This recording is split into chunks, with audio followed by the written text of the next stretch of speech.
journey of the mind together. Let's think back to 1924, to that first meeting or those first few meetings at the YMCA in Santa Ana. It was all men, very unlike today. But let's think about the surroundings. You know, we know it was in the basement. I've had the privilege of going down in that basement. Doesn't look great today, all these years later. But a lower level, not a lot of natural light. And I imagined at the time, lit solely by dim and perhaps flickering lighting of the time. And I think I romanticize it a bit, and that's okay, but let's go on this journey together. The clothing was more formal than many club meetings expect today.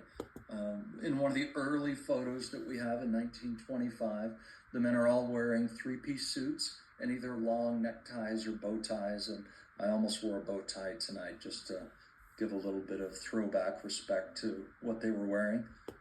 Imagine this, there are no personal electronic devices in the meeting. No laptops, no phones, no tablets, nothing like that. 100 years later, we've delegated so much of our lives to our handhelds that it's hard to imagine being anywhere, let alone a Toastmasters meeting, without them. At this point in time, in these early days, there are no manuals. There are no guides. There's certainly no online pathways. All of those things would come later as Smedley and the others worked to develop them. I imagine that there are probably sheets of paper, pads of paper, pens. Was there a printed agenda? No printers, maybe a typewriter. Maybe they put an agenda on a chalkboard. I don't think we know. Perhaps a welcome sign by the door.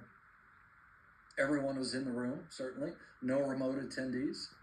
Not likely that anyone had even thought of something like that outside of the wildest science. I'm not sure there was even science fiction then. But I'm going to pose a question based upon this imaginary place that we've just traveled to. And then let's ponder this question for a few moments. And the question is, for each of us, could I, as Ralph Smedley's proxy, conduct an effective club meeting today under similar circumstances and using only the tools of that early club? Let me read that again. Could I, as Ralph Smedley's proxy, Edie Ferrari's in, you're in, Edie, I saw your thumb come up. Could I, as Smedley's proxy, conduct an effective club meeting today under similar circumstances and using only the tools of the early club? Now, here's the reality. If you're at this meeting, you're in Toastmasters. You're in Toastmasters. If you recognize the significance of this day in this meeting, the answer, 99% of you would say, of course, I can conduct a meeting. I don't need the rest of the stuff. You could serve, we could serve as the Toastmaster or coach someone who is the Toastmaster for the first time. You could easily be the table topics master or again, coach someone who's doing it for the first time. You could evaluate a speech and set an example of a proper way to evaluate. And we could even use the words critique or criticize, as Smedley and the others said at the time, well before evaluation became part of the vernacular. You could coach someone who's preparing their speech for the next meeting. You could brief the meeting attendees on the timing requirements and be the timer. You could introduce a word of the day, discuss the grammarian's role, and report later. And you could, before the meeting closes, evaluate the entire meeting. You could warmly greet guests, ensure that they feel welcome. You could appreciate the guests at the end of the meeting and invite them to comment. You could be a speaker as needed, modeling excellent speaking technique and skills. You could answer an impromptu question with a proper opening body and closing. And I have no doubt that most, if not all of us here, could conduct several such meetings, and these would be outstanding meetings. But fairly soon after that, I think that we would have the tendency to begin to add structure and process to these meetings. We'd create agendas in advance, we'd share them with the members, we'd get early commitments so that people would know what their role is going to be at a future meeting. We try and slide them into the easy roles first so that they grow little by little based on their experience or lack of experience. We'd have members and we'd have guests, and we'd start keeping track of those who we count as members and those who are guests, and we'd properly follow up with the guests and invite them back. And we might not call it mentoring, but we'd mentor new members and guests on the Toastmasters way of doing things. And I believe that we'd be likely to quickly evolve the support for the meetings, structure, and consistency so that they'd be kind of recognizable given the structured way that we approach Toastmasters now. But here we are 100 years later, and we're a very large organization. And large organizations create structure, they create quantitative systems to support, they try and create qualitative outcomes using quantitative measures, and we know that's not always effective. If we look at Smedley's writings from the late 20s and the early 30s, there were two primary concerns that he was focused on.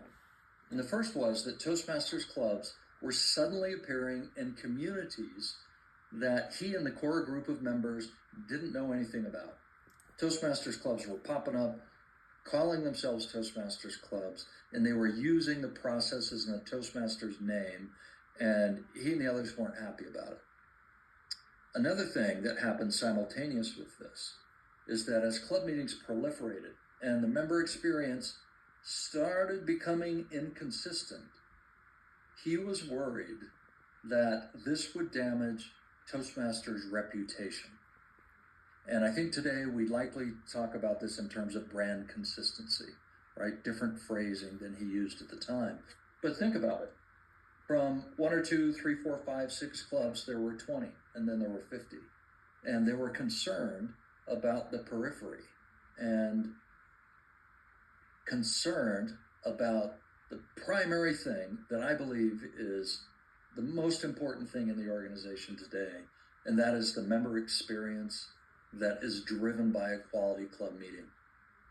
And over time, Smedley was the primary architect who described how clubs and the rest of the organization should and must function in order to support that positive member experience. Just today, we had a celebration at our office here in Colorado, and we had many of the items that were in Anaheim at the History Museum spread out, and some of our colleagues at the office were able to see them for the first time. And there was a guide written by Smedley in 1928, and it was, hey, club officers, here's how you do your job. And here are 10 things that are going to help you give better speeches. And those are the first known predecessors to the learning materials that we have today for both club officers and individual members.